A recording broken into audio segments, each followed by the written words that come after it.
1, 2, 3, 4.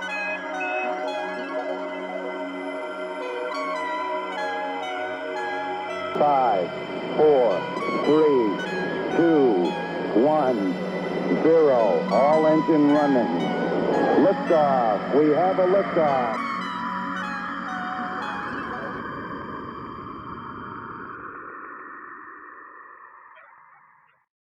It's all about collaboration. We just have to by necessity. The degree of difficulty is higher and the opportunity is bigger, and it impacts everyone, and we're saving the planet. So anyway, speaking of that, now it's the perfect, I feel like our palette is ready to kind of dive in and make it real. We're very fortunate to bring in some folks who know a lot about this, and they've done a lot of work in the region, bouncing around different communities, different types of sites, even some of our exotic real estate properties, the lions and tigers and bears. Oh my, without further ado, I want to introduce Frank Decker and Tom Garrett, both from NCRE. Hey, good morning, gentlemen. How are you?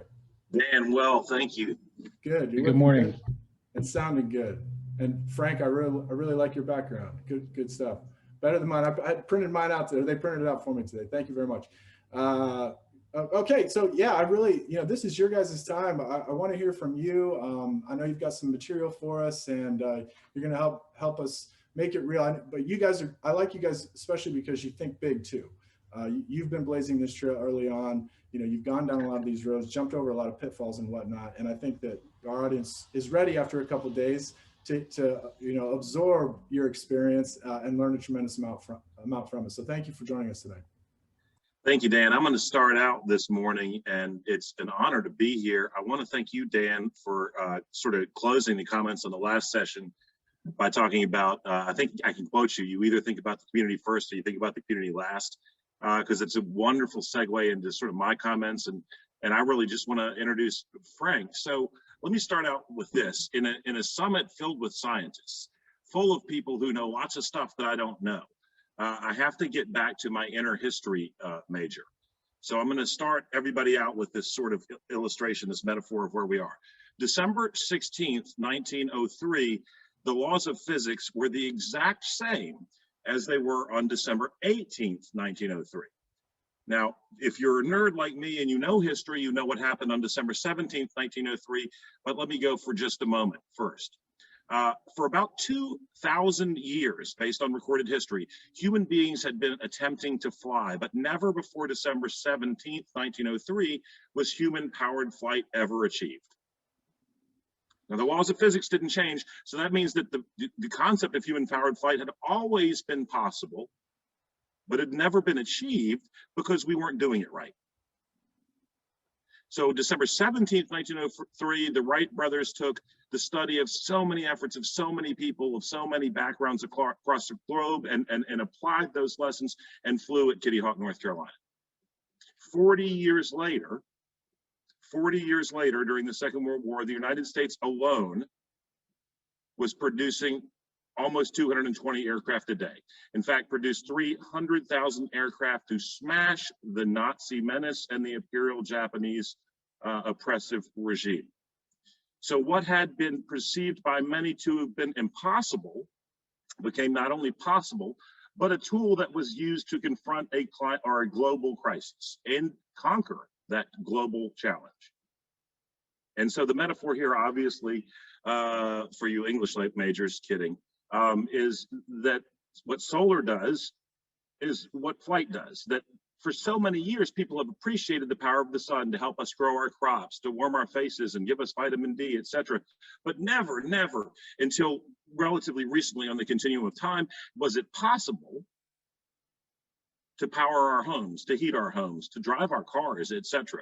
And that's where we are. And that is such an exciting reality. It's such an exciting thing to be a part of. And it's really why I'm excited to be working with North Carolina Renewable Energy with folks like Frank Decker. So everybody here, everybody on this summit is at some level part of that ramping up to produce those 300,000 metaphorical airplanes to smash the Nazi menace and the Imperial Japanese oppressive regime and overcome what had previously been thought to be an impossible challenge, right? If you know a little bit of my history, I've served in the state Senate, I've served in the United States House of Representatives. I was on the right side of the aisle, and I hear a lot from people on the right side of the aisle. Yeah, well, we like renewables, but we're not there. We can't. Yes, we can. Now we can. With increases in our abilities with battery storage, et cetera, we're bridging those gaps that might have existed as it relates to what do you do when the wind's not blowing, when the sun's not shining. And North Carolina Renewable Energy, I think, is at the cutting edge, at least on the ground, of that. Right? When you have someone like T. Boone Pickens, who made more money than any human being has a right to ever have, who devotes the remainder of his resources in life to battery storage challenges, it's not because he's dumb, it's because that's the future. And that's what we're doing here today. And that's what we're doing at NCRE. So who is NCRE? Who is North Carolina Renewable Energy? We're a diverse, small, but not too small. And let me give you some perspective if you understand solar. We've got north of 4 gigawatts in production at some phase, right? There's 88 total gigawatts of solar generated energy in the entire U.S. right now. We're not doing business in California and Arizona where all those, where all that is sort of centered. And so we're a pretty big, small company, but we're sort of rethinking project development. We start when we plan these things with that community, that local focus. That's why, Dan, I was so grateful for you talking about think about the community first or think about the community last. If you're sitting and this is on in the background and you're in Galax and you're in Wythe County, you're in rural Virginia, we're going to look, and this is some of the complaints that I've heard from people in local government. We like the VCEA, or we can work with the VCEA, but we feel like local government's sort of taking a back seat or what have you. Solar developers swoop in here like the California gold rush, looking to make money without regard to impacts on communities. So we've sort of put that at the front of the train. We want to interact with local government. To that end, let me do this. If you have a pen, tom@ncre.solar, tom@ncre.solar, and I'll do that again before I hand the ball over to Frank. Or you can text at 804-869-4444. That's a cell number for me. So put my money where my mouth is. So we start at focusing on what we can do to make this attractive to the communities and the people within the communities. We want to be a good corporate citizen. We want to be a resource. We want to be a free resource. If you have solar projects that you're contemplating, that you're looking at in your communities, again, tom@ncre.solar or 804-869-4444. Sorry, spend some time in the Army. Army speaking style is tell them what you're going to tell them, then tell them what you told them. So I apologize for the redundancy. And secondly, who is NCRE? We're a team of remarkable professionals. I mentioned diverse. I think, gosh, probably close to a third minority, Latino, and African American. I think we have as many women as men. We might have more. I haven't counted. And these people are good at what they do, and they give a darn, and we love a challenge. At NCRE, as Dan pointed out in the intro, we're trying to turn these brownfields into bright fields. We're trying to take a holistic approach to power development and generation. So things like pollinator considerations, et cetera, overlaying agrivoltaics where there's a community heritage focused on agriculture, et cetera. These are things that we discuss when we're talking about how do we take this project from point A to point B, and we're responsive. Again, I wouldn't be giving out 804-869-4444, a number where you can text me if we didn't want to be responsive. So that's who we are. I like to talk about sort of a Star Trek idea, boldly going where other people haven't gone before. But more so than anything, who is NCRE? NCRE is Frank Decker. And with that, it is a great honor to introduce sort of the brains of this operation, somebody who's done this on multiple continents and multiple states, and my friend, Frank Decker. It's definitely a team effort, Tom. Thank you for the introduction. Kelsey, can we throw up the slides, please? Thank you so much. We can move straight into the second slide. We've got until 10 to 12, Dan? That's right. Right, okay, so we're going to go through this at some pace. When we spoke to Dan and Kelsey about our presentation here, they really asked us to show you some examples of projects that don't follow the traditional solar development mold. Of course, as a solar developer with now, since Tom was last updated, more than 5 gigawatts of projects under development, a lot of those are on the traditional kind of lands that you you shoot for when you're a solar developer: agriculture, silviculture, because they're usually quite flat, they're reasonably open, or the trees are there for harvesting anyway. That's not what we're going to talk about, even though that is 90% of what we do. So we're going to talk about the other 10% in this presentation. We can go to the next slide, Kelsey.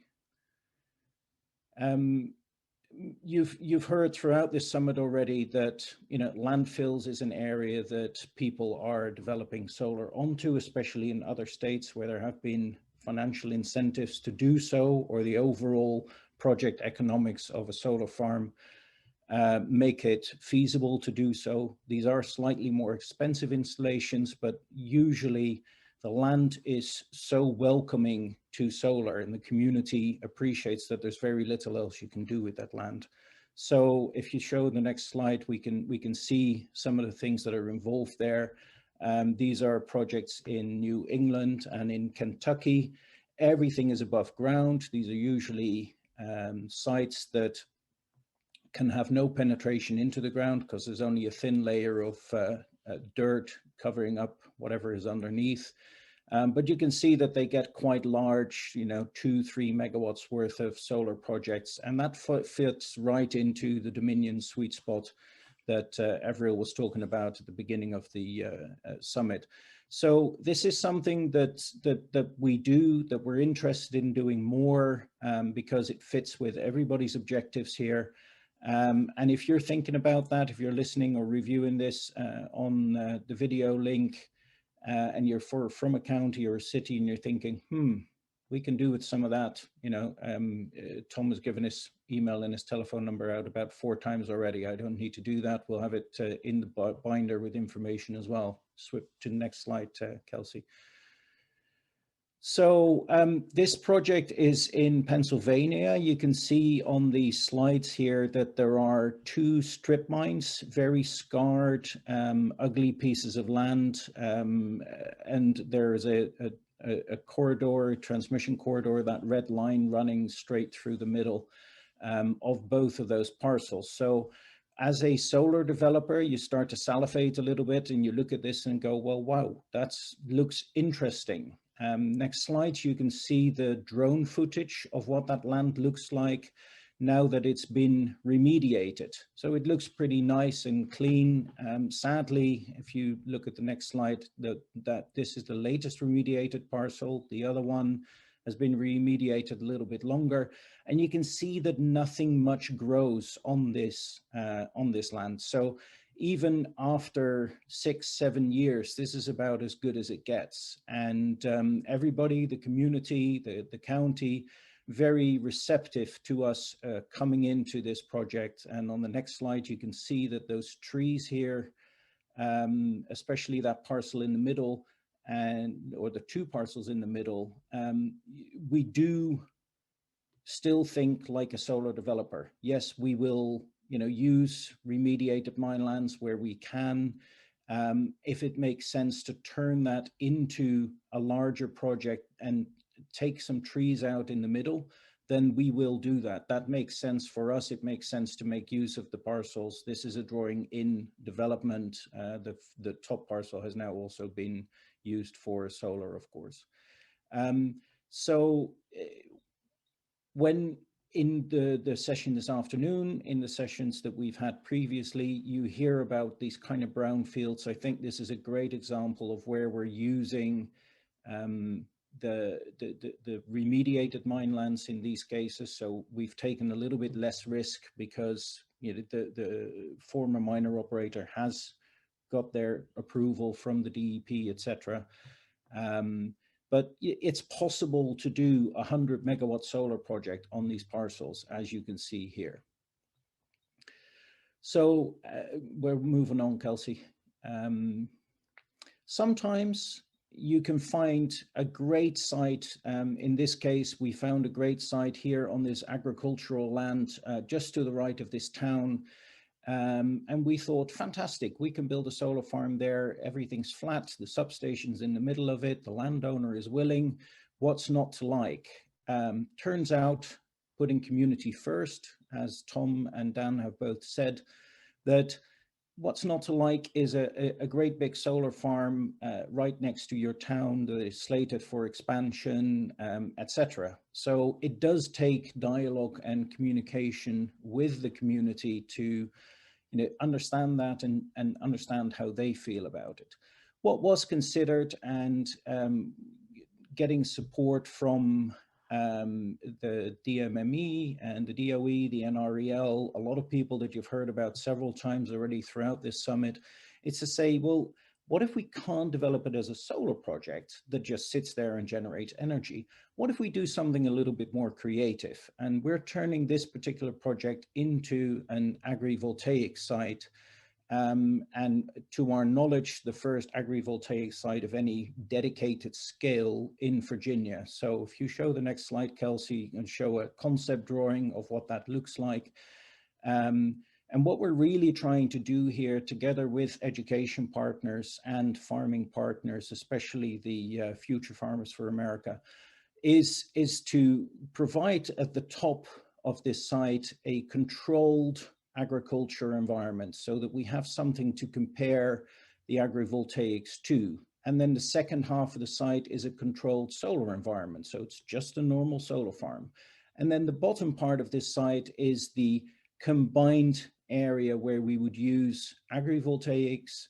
So that's further spaced out solar, as you can see in the schematic, and agriculture going on underneath that. So a super fascinating topic. I was very excited about the lead session yesterday morning where Lexi and Ivy, Carrie and John were talking about that. It was really informative. If you haven't been able to attend that, please rewind and listen to that one.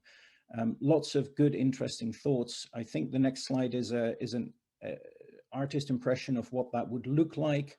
So single axis trackers with crops growing underneath them. And clearly this doesn't work for your traditional row crops where you have large equipment that may be as large as 36 foot wide combine harvesters, or spray equipment that has 100-foot wide beams.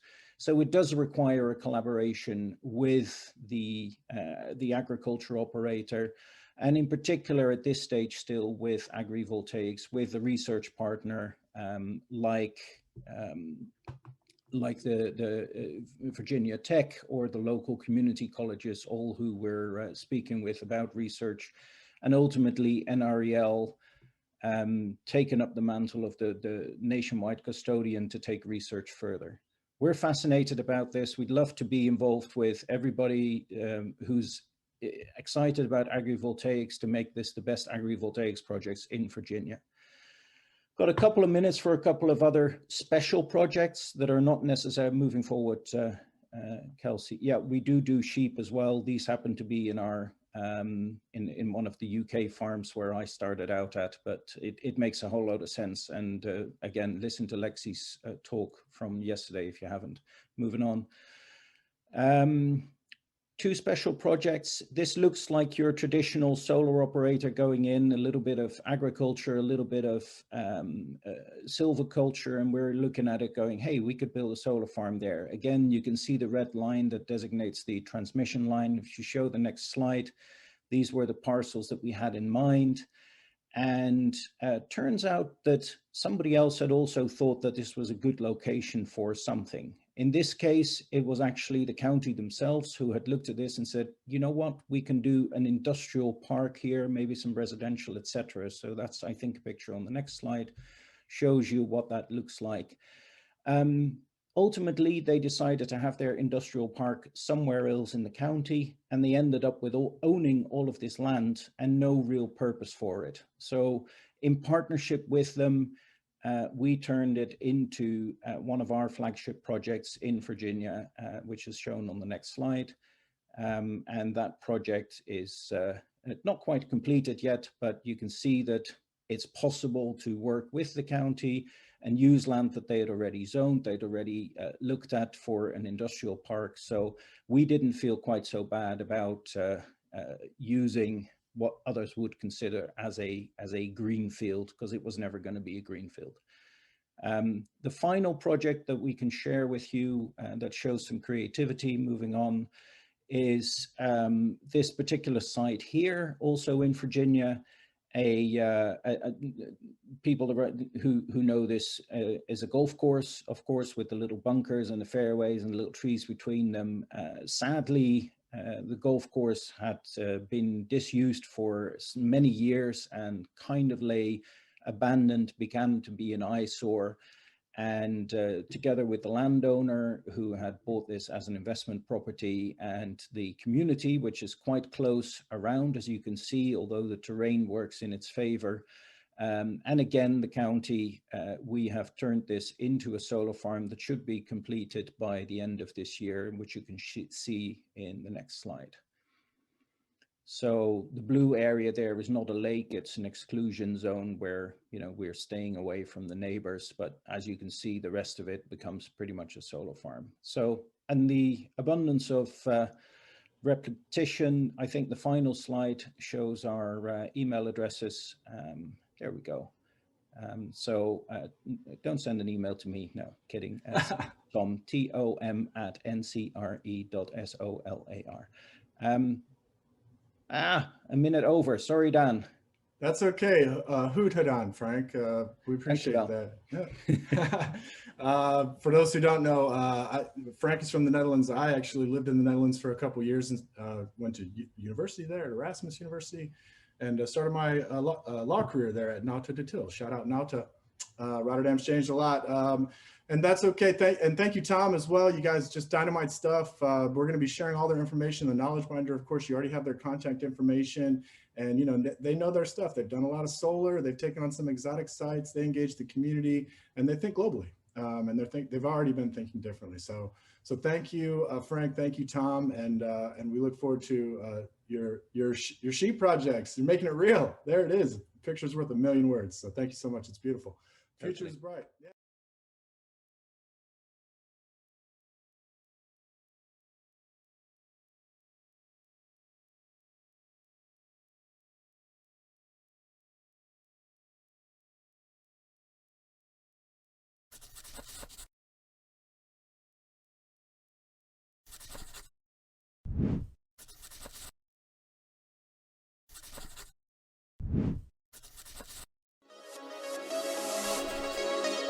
Tranquility Base here. The Eagle has landed.